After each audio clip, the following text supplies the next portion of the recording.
stars, and you just boggle the mind. And the technology caught up to them.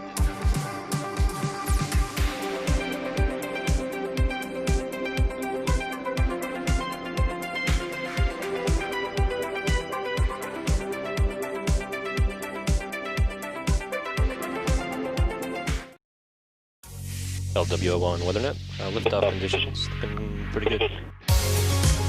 TS is ready for launch. Ignition. Liftoff. Falcon 9 has cleared the tower.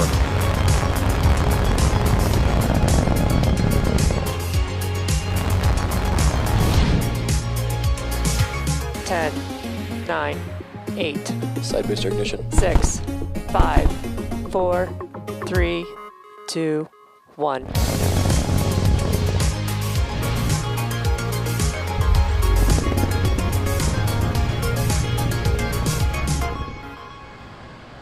Good morning. It's Tuesday, October 6th, and on your screen is a live view of Falcon 9 awaiting its 7:29 a.m. Eastern Time launch from Launchpad 39A at the Kennedy Space Center in Florida. And hello from SpaceX headquarters in Hawthorne, California. My name is Shiva Bharadwaj, and I'm a space operations engineer here at SpaceX. Now, you are watching a live webcast for our 13th Starlink mission and our 17th mission for this year. If you've been following along at home, we've had to stand down this mission a few times now due to unfavorable weather conditions, as well as an out-of-family reading on one of our ground system sensors. But all the vehicle systems and ground systems looking healthy today. Weather, we're tracking one item, possible cumulus clouds along the ascent trajectory, so we'll keep you apprised of that as we hear more on the nets. Now, to date, we have launched more than 700 Starlink satellites to orbit. If you're not familiar, Starlink is a constellation of satellites that can provide high-speed, low-latency internet all over the globe, particularly in remote and rural areas where connectivity is often limited and sometimes completely unavailable. We will be performing 2 second-stage burns today to deploy those 60 Starlink satellites about 1 hour into the mission. Those 2 burns allow us to deploy the satellites into a circular orbit, which helps them get to their final orbit, about 550 kilometers above the Earth, much faster. Now, at this point, we are just under T-minus 9 minutes to go until liftoff. All systems looking go for on-time liftoff this morning. Now, on your screen is a live view of the Falcon 9. That's our 2-stage launch vehicle. Falcon 9 is 70 meters tall, which is greater than the wingspan of a 747 aircraft. This particular booster flew for the first time in May, taking Bob and Doug safely to the International Space Station on their historic mission.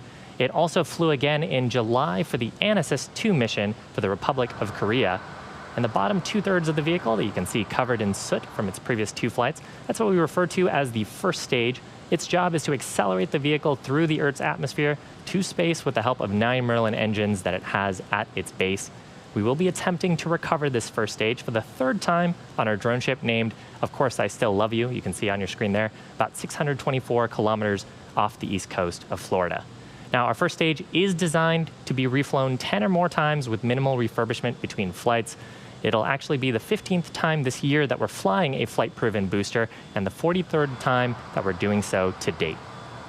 Atop the first stage is the black carbon fiber inner stage, and on top of that is Falcon 9's second stage. It has a single Merlin vacuum or MVAC engine, which is actually hidden from view inside that black inner stage. And once the first and second stages separate about 2.5 minutes into the mission, the Merlin vacuum will ignite to carry those 60 Starlink satellites onto a circular orbit around our planet. Falcon 9 has been loading propellants since the T-minus 35-minute mark. As a reminder, we use a rocket-grade form of kerosene called Rocket Propellant 1, or RP1, as the fuel, and superchilled liquid oxygen, or LOX, as our oxidizer to power Falcon 9. Currently, RP1 is fully loaded on both the first and second stage, liquid oxygen nearly fully loaded on both stages. LOX will be continued to be topped off right until the last 2 minutes before liftoff.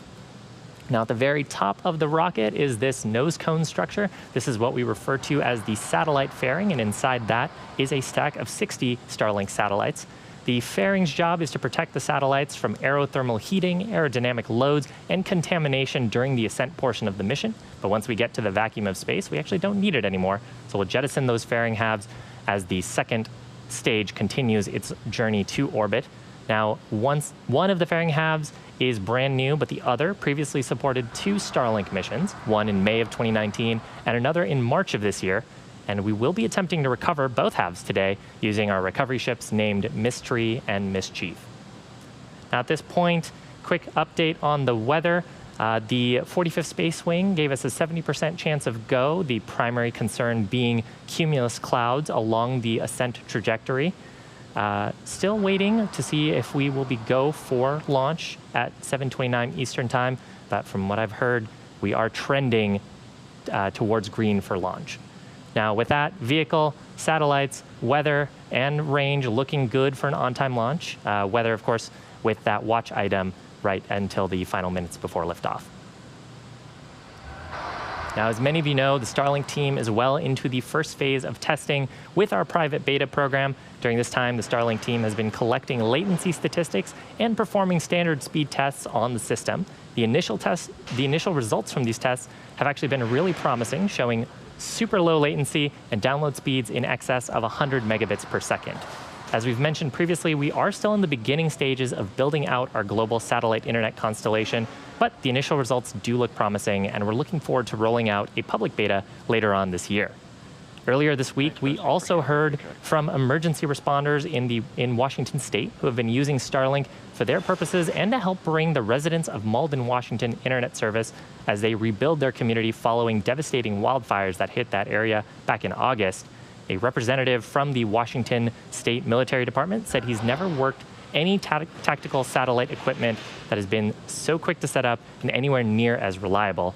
And the way that these emergency responders deployed Starlink is actually representative of how it currently works best in remote and rural areas where internet connectivity is sometimes unavailable. As I mentioned, the network is still very much a work in progress, so if you'd like to help build it out, head on over to spacex.com and check out our careers page. And if you'd like to receive updates on Starlink news and service availability in your area, please go and visit us at starlink.com. Now, at this point, we are T-minus 4 minutes from liftoff. Just heard on the nets that we are go on weather. Falcon 9 is moving into the final stages of countdown. Vehicle is looking healthy. At this point, the first and second stages have nearly 1 million pounds of that rocket-grade kerosene RP1 fuel on board and liquid oxygen. And the clouds that you're seeing there around the second stage is from actually that super chilled liquid oxygen. We do periodic vents. You actually just saw one there as we continue to top up those propellant tanks until the T-minus 2 minute mark. And when that cold oxygen comes into contact with the moist Florida air, it actually causes water vapor to condense and form actual clouds around the vehicle. Now, we're expecting the first stage to finish up prop loading, so it'll close out LOX loading just under 10 seconds from now. And second stage will be shortly after at about T-minus 2 minutes.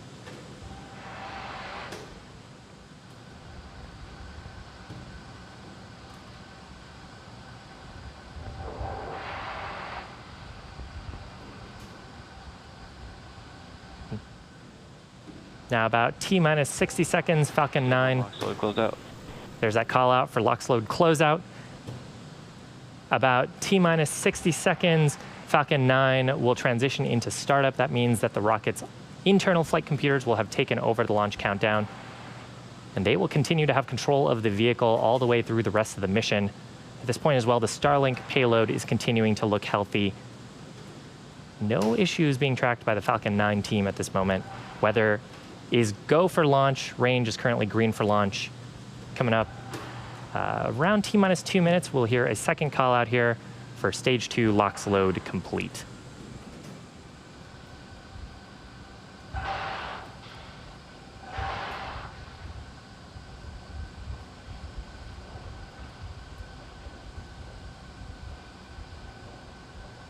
Stage 2 LOX load is closed out. Beautiful shot of pad 39A with the crew tower to the next of it. Not using that today. Coming up shortly here, we'll actually see some venting from that large truss structure on the left-hand side of the vehicle. You can see it starting there. That truss structure is what we refer to as the transporter erector.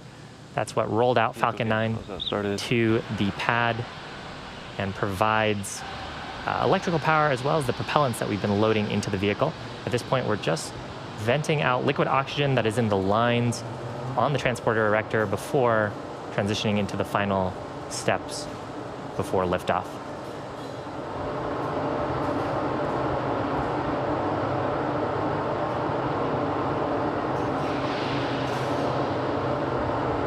Falcon 9 is in startup. So with that call out, Falcon 9 is now on autonomous internal control. Coming up, we'll hear from the launch director, see if they will give their final go for launch. LD is go for launch. So with that, Falcon 9 team's ready to go, vehicle ready to go, weather and range ready to support. Why don't we listen in to these final 30 seconds of terminal count. T-minus 30 seconds.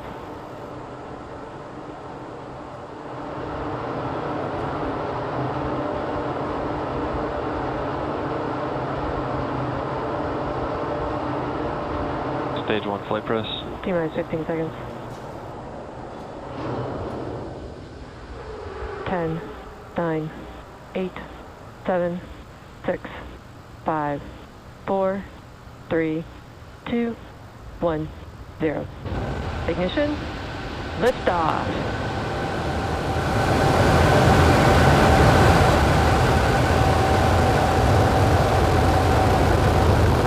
We're pitching downrange.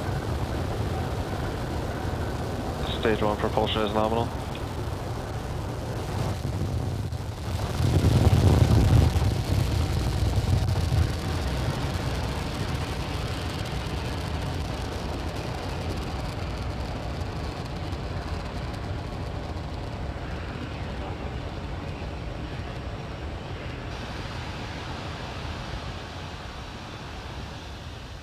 T plus 40 seconds, Falcon 9 successfully lifting off from Launch Pad 39A at the Kennedy Space Center in Florida. We're taking that Starlink orbit to its first, Starlink satellites to its first targeted orbit and eventually a circular orbit. We actually just throttled down for maximum dynamic pressure, or max Q, on those 9 Merlin engines. We'll expect to hear that call out here shortly. Vehicle is supersonic.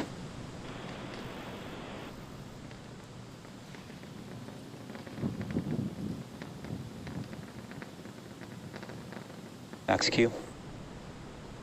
So call out there for having gone through the point of maximum aerodynamic pressure. That's when the loads on the vehicle are the highest from the combination of our velocity, but increasing while the density of the atmosphere decreases.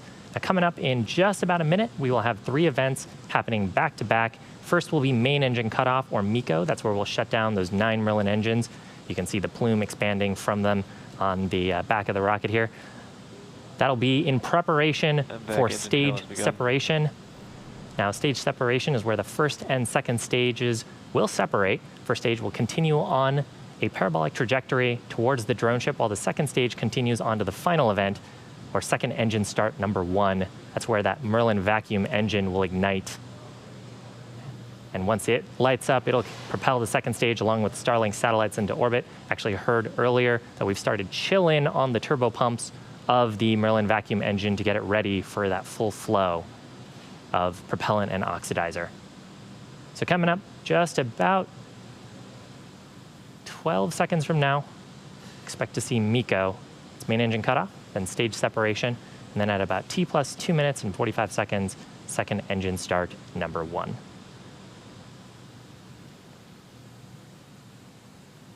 MECO. Stage separation confirmed.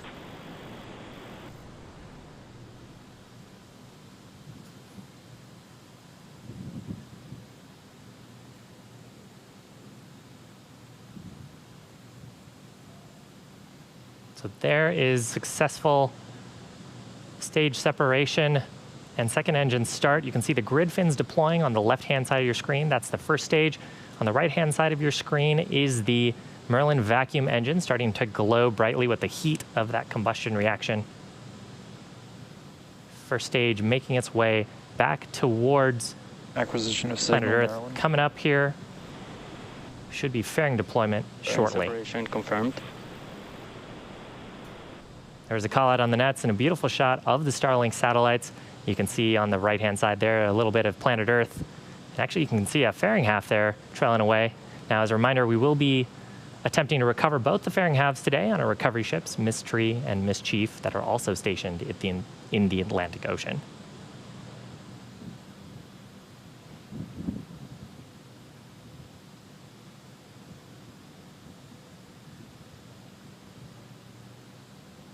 Second stage heading towards its targeted drop-off orbit. Now, while that's happening, the first stage is actually going to execute 2 burns to make its way back to Earth. You can see right now that we are actually pitching the first stage vehicle to try to get those Merlin engines facing towards the atmosphere. Signal Bermuda. Those periodic gas clouds that you see along the first stage are actually from our attitude control system. And once we get to the top of the Earth's atmosphere, we'll ignite 3 of the 9 Merlin engines for entry burn. That'll help slow down the first stage as it re-enters the upper parts of the Earth's atmosphere.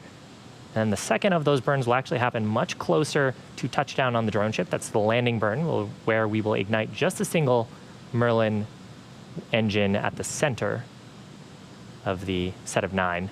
And that'll slow down the vehicle rapidly before hopefully a soft touchdown on our drone ship. On the right-hand side of your screen, continuing to see the Merlin vacuum engine continuing to burn. This is a pretty long burn for the Merlin vacuum engine. This will be going until about T+8 minutes Second stage on and 48 seconds. Call out there from the navigation officer that the second stage is on a nominal trajectory at this point. So flying right down the middle of the bars. Cool shot from the interstage on the left-hand side of your screen that's looking up at where the second stage previously was, looking out towards space, because those Merlin engines are pointed towards planet Earth.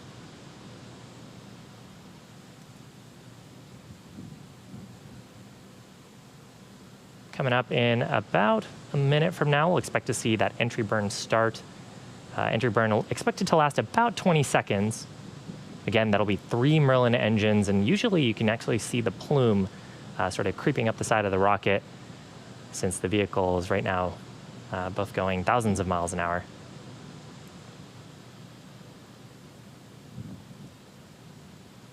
At this point, the first stage has reached the highest point of its orbit, the apogee, so it is on the downhill portion of its trajectory. You can see Earth getting bigger and bigger. Stage 1 FTS is saved.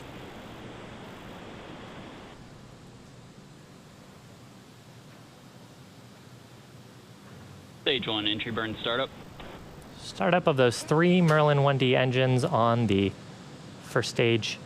Second stage continuing to burn nominally. Expected loss of signal, Cape. Stage 1 entry burn shut down. So with that, we will continue on the first stage to apply some attitude control from those attitude control thrusters. And as the atmosphere gets thicker and thicker, the grid fins will actually start to gain most of the control authority. Second stage on nominal trajectory. And the grid fins will continue to fly Falcon 9 in, giving us aerodynamic control. Looks like we just lost the link as it re-enters there. Here's a shot of the drone ship. Again, that's 624 kilometers off the east coast of Florida, awaiting first stage for a landing attempt. Second stage continuing to look good. That glow that you see on the nozzle extension is normal. That's just from the heat of the combustion reaction radiating out to space through the nozzle. Now, part of the reason why the second stage has such a large nozzle is to try to get the most out of the propulsive gases that we're producing in the propulsion chamber. And so that allows the second stage to be a little more efficient in the vacuum of space. Coming up here, we expect to hear a call out for landing burn start on the first stage. That'll be just a single center Merlin engine. Landing burn startup. Shortly after, we'll expect to see landing leg deploy, and then hopefully a touchdown on the drone ship. Terminal guidance. Stage 1 landing leg deploy.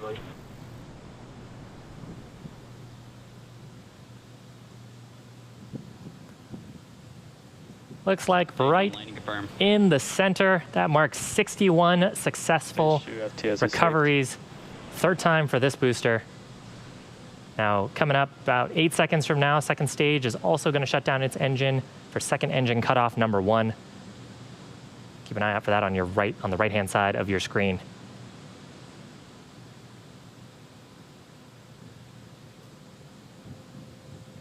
Seco 1.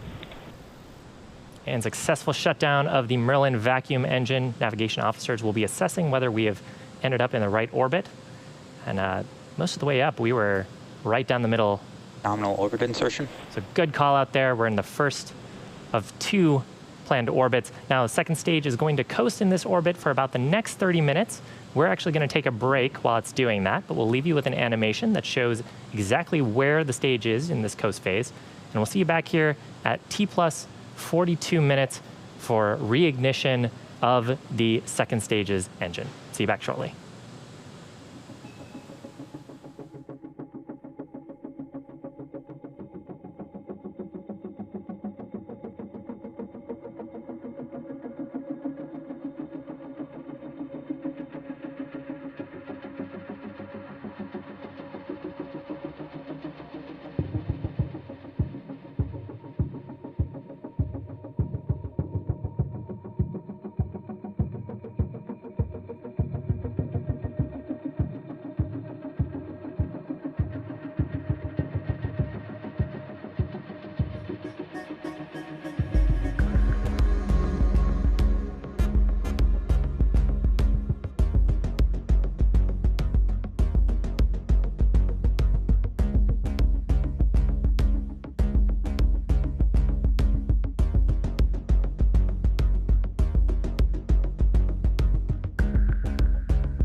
Expected loss of signal, Bermuda.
Suspected loss of signal, Newfoundland.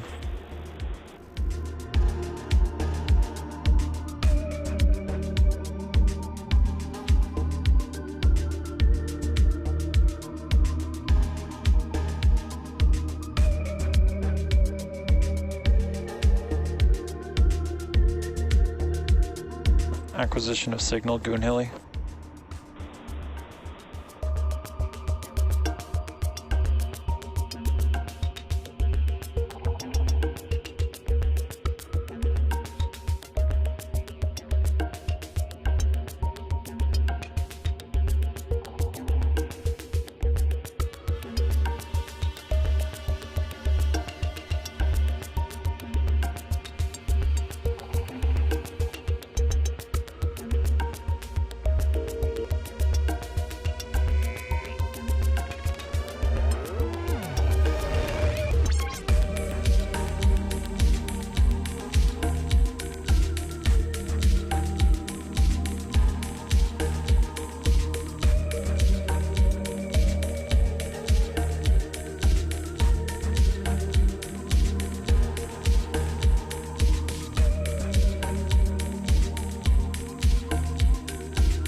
Detected loss of signal, Goonhilly.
Acquisition of signal, Diego Garcia.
Welcome back to our webcast coverage for our 13th Starlink mission. Now, if you're just joining us, we had a successful liftoff at 7:29 a.m. Eastern Time, successfully recovered that booster. Second stage is on a nominal orbit, and we're just awaiting about 10 seconds from now what's called second engine start number 2. That is ignition of the Merlin vacuum engine to bring us into a circular orbit.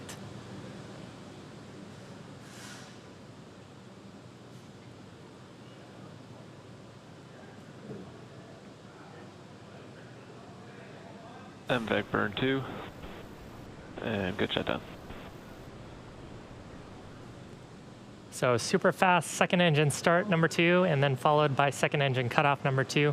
That was to raise the perigee, or the lowest point of our orbit, to be circular and similar to the apogee.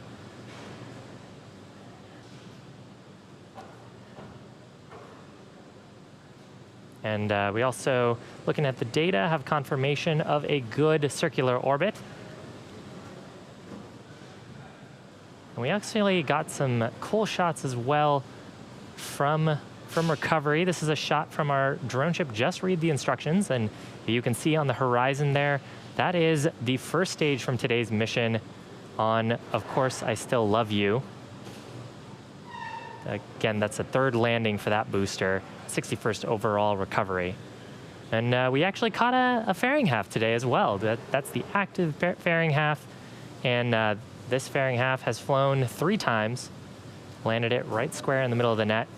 We did have to abort the catch attempt on the passive half, but we're in the process of recovering that from the water on our other recovery vessel.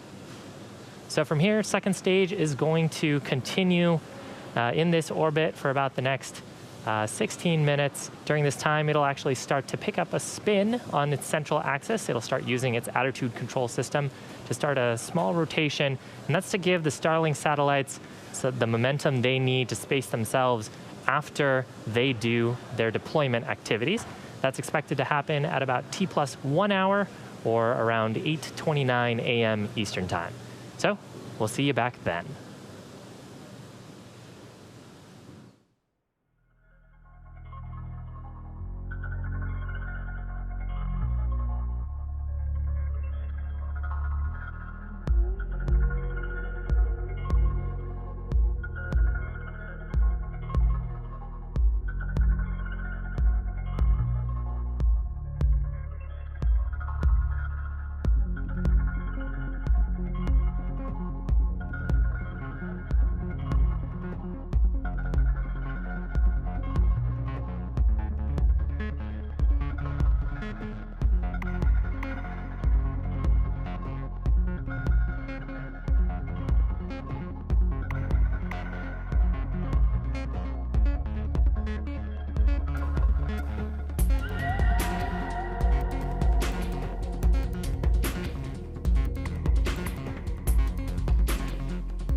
Expected loss of signal at Diego Garcia.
Acquisition of signal, Tasmania.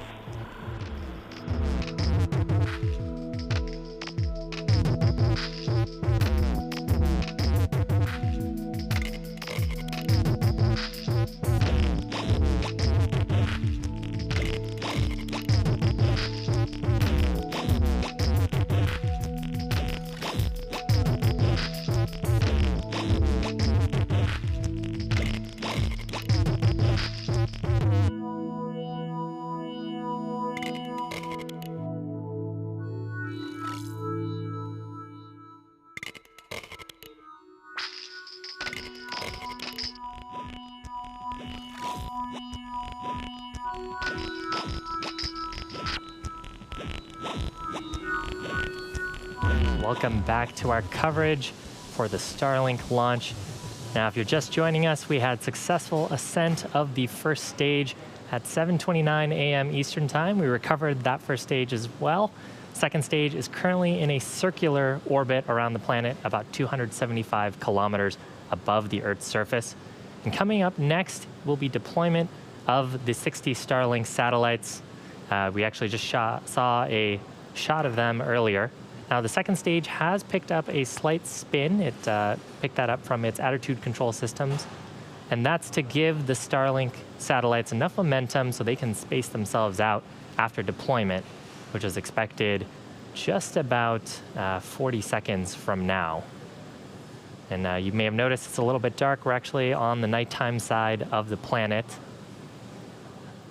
And a cool shot right now from a camera on the top of the second stage, looking up at the stack of 60 Starlink satellites.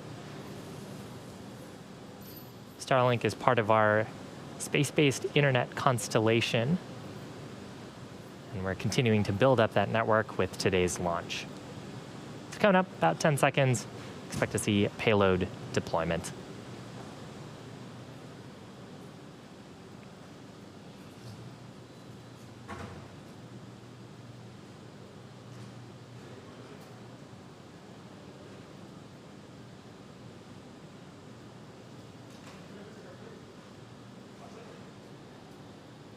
Starlink deployed, confirmed. So you can see the Starlink satellites gently floating away from the second stage. Now, shortly they will, once they've had a chance to space out a little bit, they'll deploy their solar arrays, and over the next few days and weeks, they'll start to distance themselves out using their onboard ion thrusters to make their way to their final operational orbits, about 550 kilometers above the Earth's surface. So happy to see them off and on their way to complete their mission. And with that, it's actually going to bring our webcast coverage to a close. We want to give a big thanks to the Range and the Federal Aviation Administration for supporting today's mission. If you're interested in getting future news about Starlink, head on over to starlink.com and sign up for updates. With that, we hope you have a wonderful rest of the day and a happy end to Scrubtober.